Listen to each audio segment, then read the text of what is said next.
மணிப்பூர்ல வந்து போய் பிஎம் பார்த்தாரா, அங்க இருக்கக்கூடிய முதல்வர் வந்து இதை பத்தி ஏதாவது பேசினாரா அப்படின்னு ஒரு கேள்வி வைக்கணும். அது ரொம்ப சரியான கேள்வி.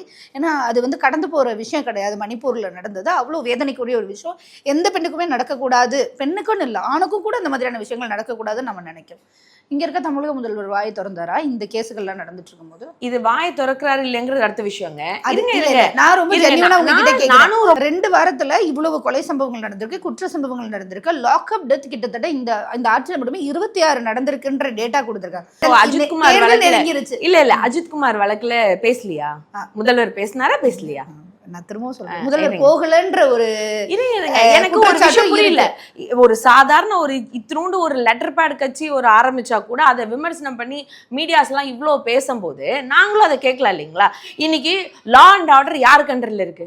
முதல்வர் கண்ட்ரோல்ல தான் இருக்கு. தமிழ்நாட்டு முதல்வர் கண்ட்ரோல்ல தான் இருக்கு.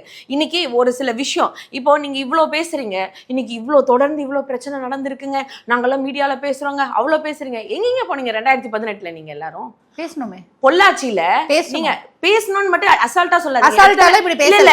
இன்னைக்கு நடக்கிறத விட வீரியம் அதிகமாவே பேசணும். பொள்ளாச்சி வழக்க சாதாரணமா இங்க இருக்க ஊடகங்கள் எத்தனை நாள் கழிச்சு ஆக்ஷன் எடுத்தாங்க சொல்லுங்க. அதோட விமர்சனம் சொல்லுங்க. அதோட விமர்சனங்கள் வைக்கிறோம். அந்த ஆட்சியில இருந்ததையும் கேள்வி கேக்குறோம். தூத்துக்குடி துப்பாக்கி சூடு அதுக்கும் இருங்க பொள்ளாச்சி வழக்கு இருங்க மேடம் இருங்க. அதுக்கும் இதுக்கும் சேர்த்து சொல்லுங்க எங்களுக்கு. இப்போ 2018 அந்த விஷயம் வந்து உங்களுக்கு நடக்குது. கிட்டத்தட்ட 100க்கும் மேற்பட்ட பெண்கள் அதுல பாதிக்கப்படுறாங்க. அவங்க எத்தனை பேர் வெளியே வந்து சொல்லியிருப்பாங்கன்னு நினைக்கிறீங்க? அன்னைக்கு ஏன் சொல்லாம போனாங்கன்னு நினைக்கிறீங்க? அதுல நிறைய பிரச்சனைகள் இருக்கு, நிறைய இல்லையா? ஏன் அந்த 2020க்குள்ள அத கஷ்டப்பட்டு நாங்கெல்லாம் களத்துக்கு போய் போராடக்கு நின்னோம். எங்களை அந்த இடத்துக்கு கூட அனுமதிக்கல. நீங்க போராட்டம் பண்றது கூட எங்களுக்கு அனுமதி கொடுக்கல. நாங்கெல்லாம் ஒரு ஸ்டேஜ்ல அப்படியே ஸ்டாப் ஆகி நின்னுறோம். நாங்க போய் கேட்க கூடி முடியல. அந்த ஆடியோஸ்ல கேட்கும் போது எங்களுக்கே வலிக்குது. இது வந்து தமிழ்நாடு மட்டும் இல்ல, இது உலகம் முழுக்க ஒரு பெரிய பேசும் பொருளா அமைஞ்சது. ஆனா அதை எப்படி அப்படியே மூடி மறைச்சாங்க?